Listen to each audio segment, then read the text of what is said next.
What's up mga Faminions? For today's video, hold up na naman tayo ng bangko. Charot! Gunggong! Barinig kita sa mukha eh! Ngayong araw, sa Lipa, Batangas naman ang aming destinasyon para bisitahin ang Padre Pio Church. Dahil ngayong araw din kasi ang linggo ng palaspas. Pero syempre, bilang pasasalamat na lang din sa paggabay niya sa akin, sa laban na aking hinarap at kung ano man yung laban na yun mga kaminions, saka ko nalang ikukwento sa inyo pag handa na ako. Pero sa ngayon, samahan niyo muna kami lakbayin ang kagandahan ng Lipa, Batangas at ang kagandahan ng Padre Pio Church.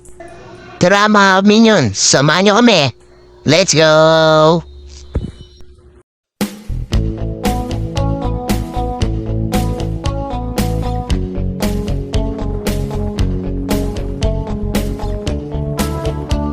At dahil nga linggo ng palaspas, bumili muna kami ng palaspas para pabendisyonan.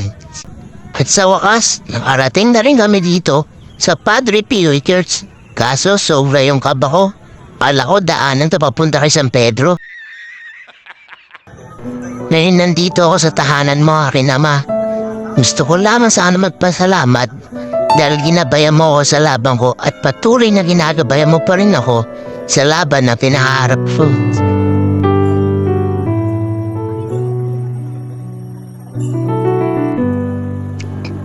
Marami akong hiniling sa inyo, pero masigit pa yung tinapad niyo.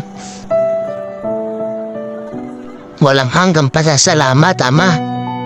Sana sa mga susunod na taon, gawin mo naman ako instrumento para makatulong sa ibang tao. Sa ibang tao ko na lang ibabalik lahat ng tulong at biyaya na naibigay mo sa akin.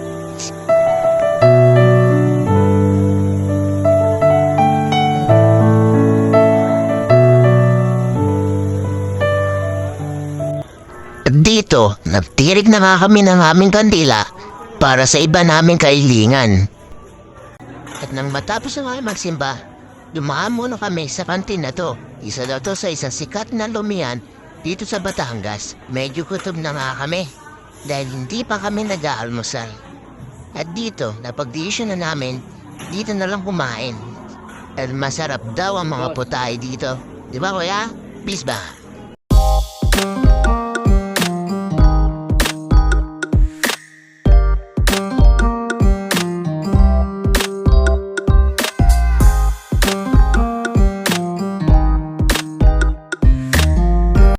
A few moments later. At nang matapos na kumain, napag-desisyon na namin na dumaan sa Tagaytay at pasyalan ang view deck bago umuwi.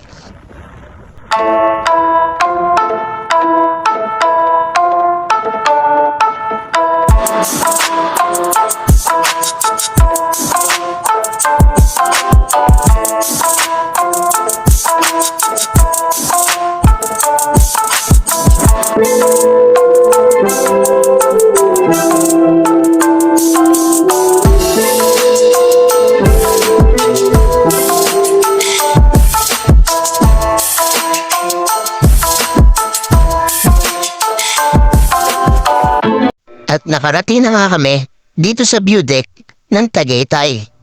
Grabe talaga ang ganda ng inang kalikasan, no?